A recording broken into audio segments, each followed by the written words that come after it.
তুমি আমার অফিসের সামনে কি করছো? একটা ম্যাডাম লয়ে আইছিলাম। তোমাকে না ভাইয়া বলেছে এলাকা থেকে চলে যেতে? না আসলে মগের মূল্য আপনার দুলাভাই একটু আগে বকাবকি করে গেছে, এখন আপনিও বকাবকি করতেছেন। আমার দুলা ভাই না তোমার ভাই? না ভাই না। মারবো এক চড়। কি হয়েছে? আমি এখানে রিক্সাতে দাঁড়ায় আছি, উনি আমার বকাবকি করতেছে। রিক্সা দিয়ে আমি এসেছি। কি বলছেন ম্যাম? গাড়ি থাকতে আপনি রিক্সা দিয়ে এসেছেন? আমার রিক্সা চলাচল করতে বেশি ভালো লাগে। আর তাছাড়া কি?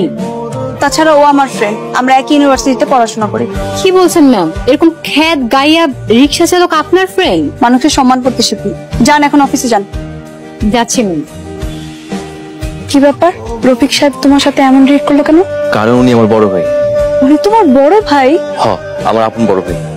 আমরা গরিব গ্রাম থেকে আইছি বইলা আমাকে বাড়ি থেকে বাইর করে দিছে। ভাই হয়ে ভাইকে বাসা থেকে বের করে দিয়েছে? শুধু আমাকে না, আমার আম্মাকে। রাইতের বেলা আমাকে বাড়ি থেকে বাইর করে দিছে। আপন ভাই হয়েও এমন করতেছে। রফিক সাহেব সোনিয়া এত খারাপ? আমার আম্মার ইচ্ছা আমার ভাইয়ের চাইতে বড় অফিসার বানাই। আমি তোমাকে রফিক সাহেবের চাইতেও বড় অফিসার বানাবো। তুমি চাকরি করবে? চাকরি করব। তাহলে কাল সকাল 10টায় আমার অফিসে চলে আসবে। ঠিক আছে, চলে আসুন। এটা টাকাটা রাখ, ভালো অফিসিয়াল ড্রেস নিও। আপনি তো এখন আমার কাছ থেকে ভর্তির টাকাগুলো পান। অফিসে চাকরি করে শোধ করে দিও। অফিসে তোমার স্যালারি হবে 80,000 টাকা। 80,000 টাকা? এই সুখবরটা আমারে গিয়া দেই। আচ্ছা ঠিক আছে, তুমি আন্টিকে সুখবরটা দাও আর কাল ঠিক সময় মতো চলে এসো। এখন চলো। আম্মা, মামা, হ্যালো মামা।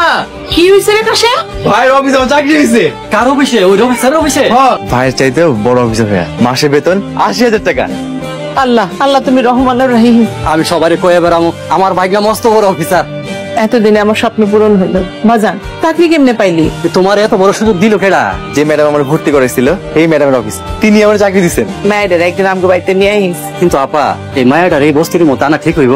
আইতে কইলে আইব, তার কোনো অহংকার নাই।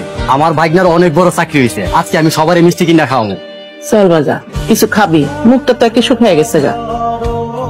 আসসালামু আলাইকুম। ওয়ালাইকুম আসসালাম। উনি মিস্টার কাশেম, আমাদের অফিসের নতুন এমডি। কি বলেন ম্যাডাম, একজন রিক্সাওয়ালাকে এমডির পদে বসিয়েছে?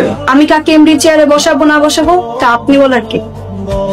Sorry madam. কাশেম রিক্সা চালিয়ে ভার্সিটিতে পড়াশোনা করে, তার যোগ্যতা আছে এমডি হওয়ার। সোনিয়া। জি ম্যাম। কাশেমকে ফাইলপত্রগুলো বুঝিয়ে দিবেন। যাকে আনস্মার্ট গাইয়া খ্যাত বলতাম তাকে আমার স্যার বলতে হবে? আমার ছোট ভাইকে স্যার বলতে হবে, যাকে বাসা থেকে বের করে দিয়েছিলাম? কাশেম চল তোমার চেয়ারে বস। রফিক সাহেব। জি স্যার। ফাইলগুলো নিয়ে আসুন। জি স্যার। সোনিয়া, কাশেম সাহেব কি লাঞ্চ করবে সে দায়িত্ব আপনার। জি ম্যাম। কাশেম থাকো, কোনো সমস্যা হলে আমাকে জানিও। আমি এখন আসি। Okay ma'am. আমাকে ম্যাম বলতে হবে, অহনা বলবে। জি। হ্যাঁ, কেমন চলছে কাজ কাম? স্যার